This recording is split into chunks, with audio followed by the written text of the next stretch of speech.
Welcome to Issues That Matter. My guest today is Steve Behar from Queens and Blake Morris from Brooklyn. And we're here to discuss George Santos being arrested. And my question is, Santos been arrested, now what? What do you guys think? Steve? I don't know. I wonder if this is all we're going to get as far as indictments, or if there's going to be more down the road. I was, some of this in their indictment, I was not surprised at. I was clearly expecting, campaign finance violations. I wasn't expecting, phony unemployment insurance claims. So that surprised me a bit. But I still, again, we spoke earlier when we've done some of these shows with you, Cynthia, like all that money going into his company's bank account. I still want to know who was putting that, $1 million in there that allowed him to loan his campaign $700,000. And I think that's going to be the interesting thing going forward, is who put that money in there. And was it one or two or three people or entities that were looking to defraud, or was it people who just were contributing, thinking they were legitimately contributing to elect Santos, or was it a combination of both? So I think I'm curious to find out who company number one and person number one and contributor number one and contributor number two and all this other stuff are. Blake? All right, so I'm outside of my house. I have to wait for the subway to go by. So it was I said, well, actually, we still have the month of May. I said he won't be in office when May arrives. So we have a few more weeks left. So he is indicted in May, but he's still in Congress. The government asked for a $500,000 bond for his release, and he was able to raise that money immediately. So somebody is very supportive of Representative Santos, because he had that money, and as Steve was saying, there were all these other charges about unemployment insurance fraud and all kinds of campaign fraud. So there are a lot of things going on here. One of the things, if people had watched the interview, well, I think quite the interview, his rant after being released from arraignment, was he called it a witch hunt, and he basically asked this question: how could someone only be indicted within 5 months of being elected to Congress? Wow. And what did not get covered, if you actually watched the live feed, was the reporters were shouting back at him all the different crimes that he alleged to have committed. And so he was just saying that's just more of the witch hunt. I think he has no shame. I think in any press, even bad press, in his mind is good for him. Would you guys agree? Absolutely. And what got no coverage was the case from Brazil, where he said he was the wrong person. He was wrongly identified in that Brazilian case of some check kiting or check forgery case. Uh-huh. There was one little story about it in a local New York City newspaper, but he actually pled guilty to that charge and got no coverage anywhere. And so he pled guilty, and he's going to pay full restitution from that old charge. And then the Brazilians are going to not have to extradite him or do anything about that. So for a person who said that wasn't me, that wasn't my fraud in Brazil, and I didn't run away from anything, he actually just signed a whole consent and confession that he did run away and he did commit the fraud, and he's going to pay full restitution. So what I envision is, all of this stuff coming down on him, and then McCarthy wanting that vote is going to keep him. So I think there's going to be a schism between the Democratic Party in Washington and the local Democratic Party. What do you think, Steve? You mean the Republican Party? You Oh, said- I'm so sorry. You're You right. said Democratic, yeah. I think that, you know, McCarthy's is between a rock and a hard place here, because on the one side, he needs Santos's vote. He has a very slim margin in the House to get anything done. But on the other side, if he wants to hold that slim margin or even try to increase a little bit, I think Santos is going to pull down a lot of these swing districts, these purple districts. I can't see him not having a bad effect on a lot of these suburban purple districts that can go either way, and particularly in New York. I mean, Santos's district itself, the other district out on Long Island, Esposito's district, Lawless district. These are all districts that are swing districts now that, Santos could bring those districts down for McCarthy, and then he's not the speaker anymore. So it'll be interesting to see how he handles this. So the head of the Republican National Committee is a woman, correct? Yeah, that's Rona Romney McDaniels. Okay, so is Ms. McDaniels, is she trying to persuade McCarthy to get rid of Santos? Well, unfortunately, the chairwoman of the DNC has gone full MAGA. So so she's basically playing to the nut jobs, and the nut jobs, want him to stay. The You nut said jobs that- they're you said- screaming witch hunt. There's the same nut jobs that say the 2020 election was rigged and that it's a witch hunt against Trump, or saying it's a witch hunt against Santos. So, she seems to so far have taken the crazy MAGA side. You said DNC, I believe it's the RNC. RNC, yes, the RNC. Sorry, we're all getting our parties mixed up today. What do you think, Blake? Oh, they can't do anything. It's the math. The most recent legislation that came out of the House, the speaker was only able to prevail on most of that legislation by one vote, and Santos was voting with the speaker. So, so the speaker doesn't have any latitude here whatsoever. He's winning his votes by one vote. Oh So- my God. So unless McCarthy can figure out another way of winning his votes,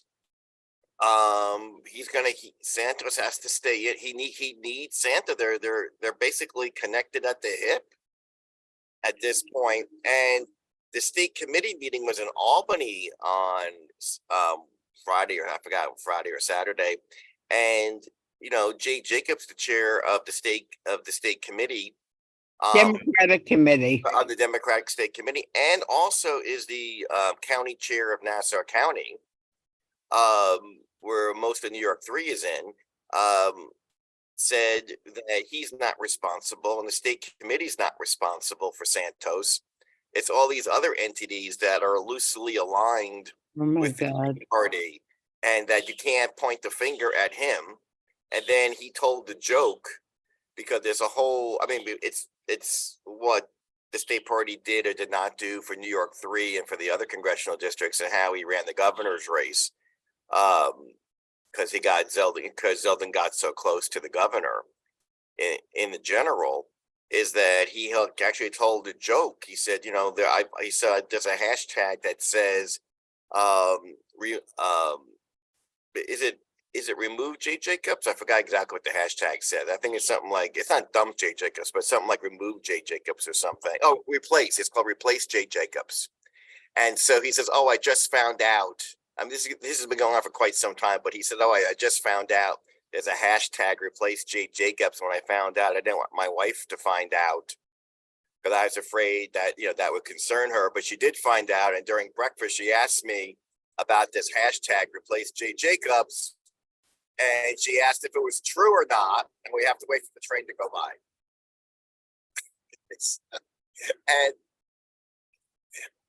and he told his wife it was, and his wife, and the joke that Jay said was that she wanted to know where she could join. Wow. So he is being completely glib about his involvement and the state party's involvement with being responsible for what happened in the last general election. So going back to Steve,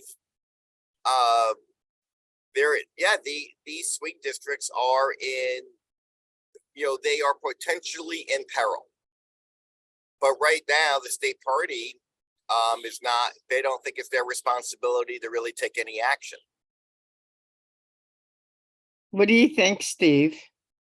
I think that Blake's exactly right. And like I said, I think that the RNC and McCarthy find themselves between a rock and a hard place. Do you start losing votes or the ability to bring bills to the floor in the House this year to save your majority next year? Or do you just do what you need to do to get this done next year and roll the dice in 2024? I think that's what they have to weigh. So has there been anything written or said on Stefanik's role in her support of Santos? Always, I'm sorry, Steve. Go ahead, you go, Blake, you go. Okay.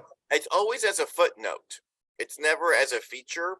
So, because she has a tremendous role. So it is always mentioned, but it's always mentioned as being it's mentioned as being under breath, as a footnote, as an add-on, and no exploration of the depth and the depth or the breadth of the her involvement with actually creating Santos.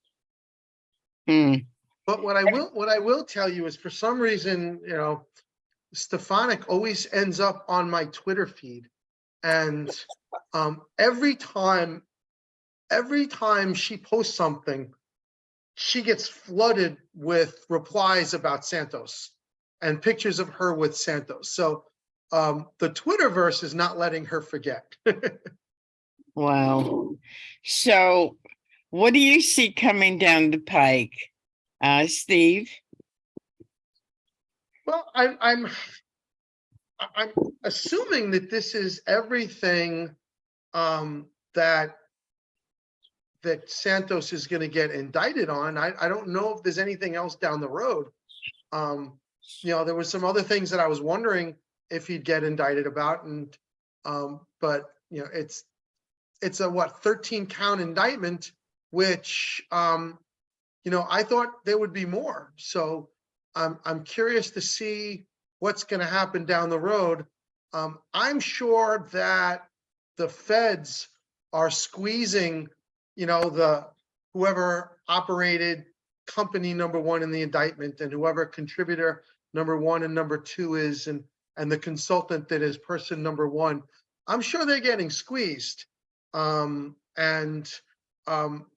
waiting to see, how that works, because I can see them basically being told, if you help us take Santos down, we'll give you immunity. And I can't see how they would not take that at this point. So, this could all happen fast, or this could drag out. We'll have to see how much people are willing to cooperate.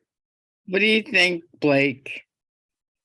I'm surprised that the district attorneys in Nassau and Queens did not indict him. I mean, it might have been redundant to what the feds were doing, or not redundant, but I'm very surprised that we did not see an indictment from Steve's district attorney's office, from Queens County, or from the Nassau district attorney's office, because especially the Republicans in Nassau, as a political group and a consensus, they want Santos out.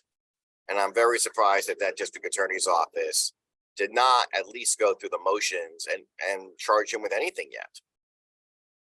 So do you think that McCarthy is losing sleep over this? What do you guys think? I don't think he's losing any more sleep than he has since he got this job, when he sold his soul to the devils, and made this agreement with the Matt Gaetz and the Marjorie Taylor Greens of the world.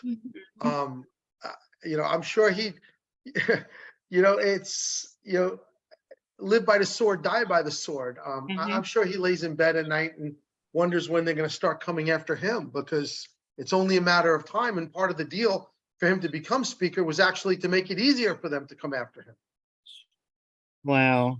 Oh, the speaker's not losing any sleep as long as Santos stays in. He has the one vote.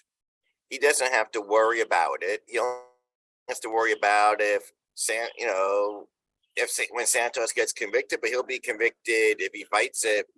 He won't be convicted for quite some time. It'll be after the next election.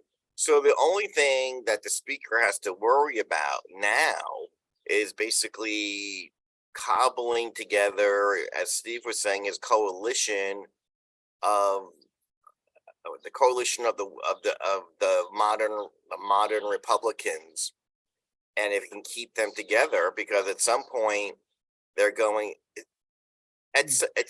when is the debt ceiling deadline? Who knows what date is the debt ceiling It deadline? keeps changing. I mean, Okay. originally they were looking at June 1st. I heard just yesterday, over the weekend, actually, that there may be anywhere from 2 to 4 weeks leeway in that even.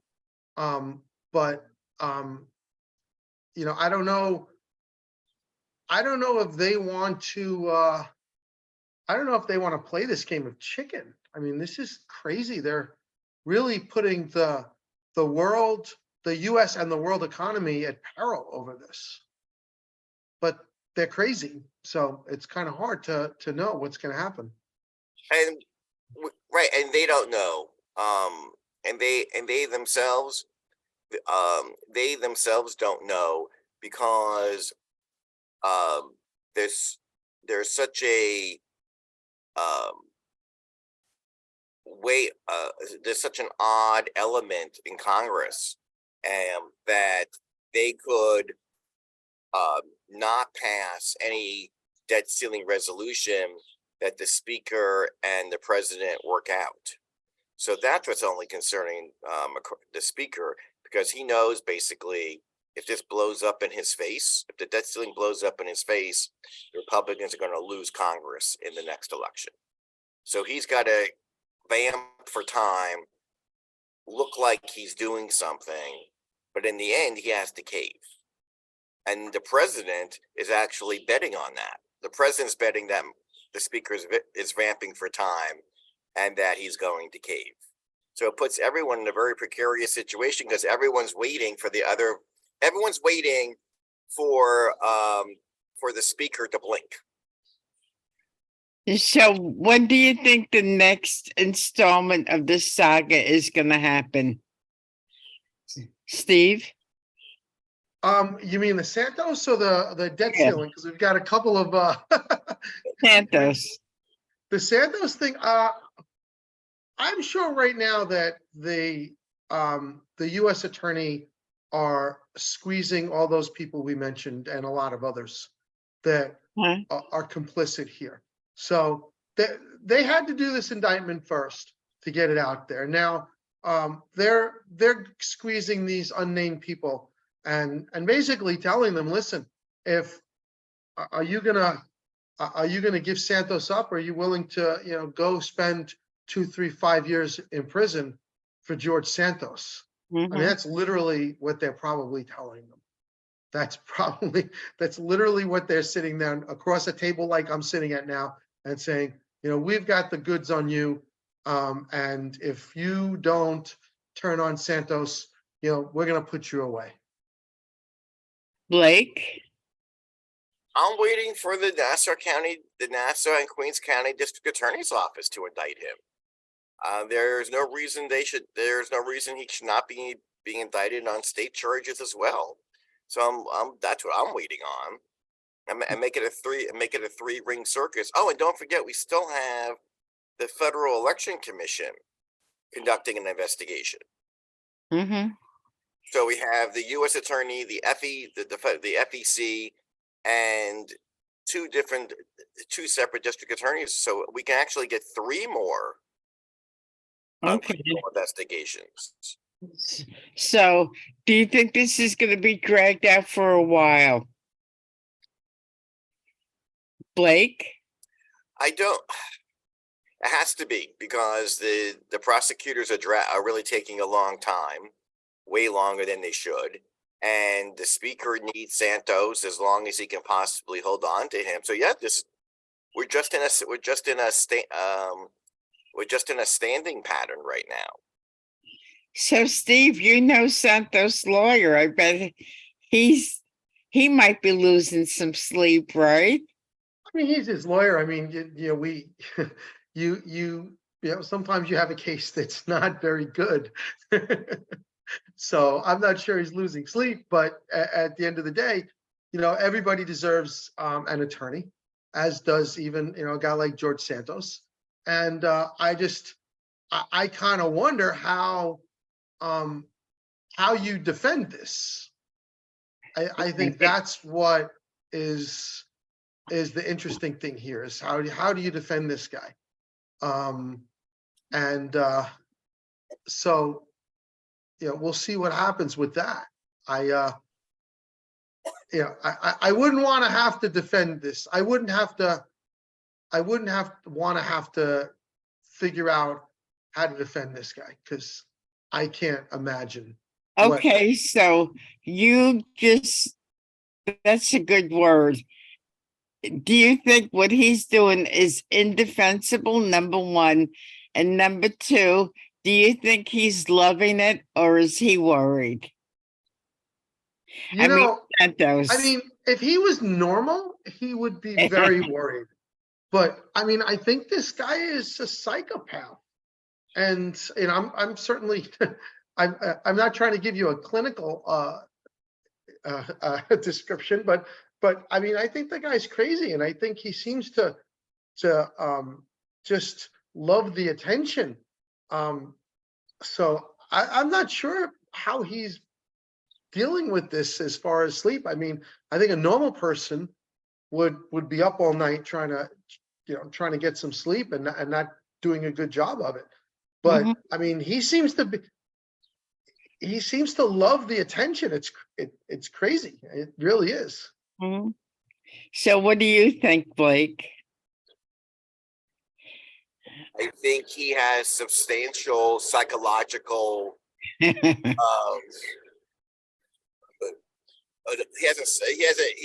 got a substantial psychological I think the word is deviation.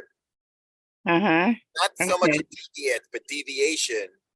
And he is not recognizing or identifying the current situation the way that other people would. The more customary, or the generic, the average person, he's not internalizing this the way that the vast majority of other people would. So I'm sure that this saga is going to continue, and I hope you guys return to issues that matter to talk about. Yeah, I'll say one thing before we go, Cynthia. I think this is going to end fast. I'm not talking about in the sense it's going to happen tomorrow, but I predict this will end. When it does end, it'll be quickly. I think that you'll get no notice of it.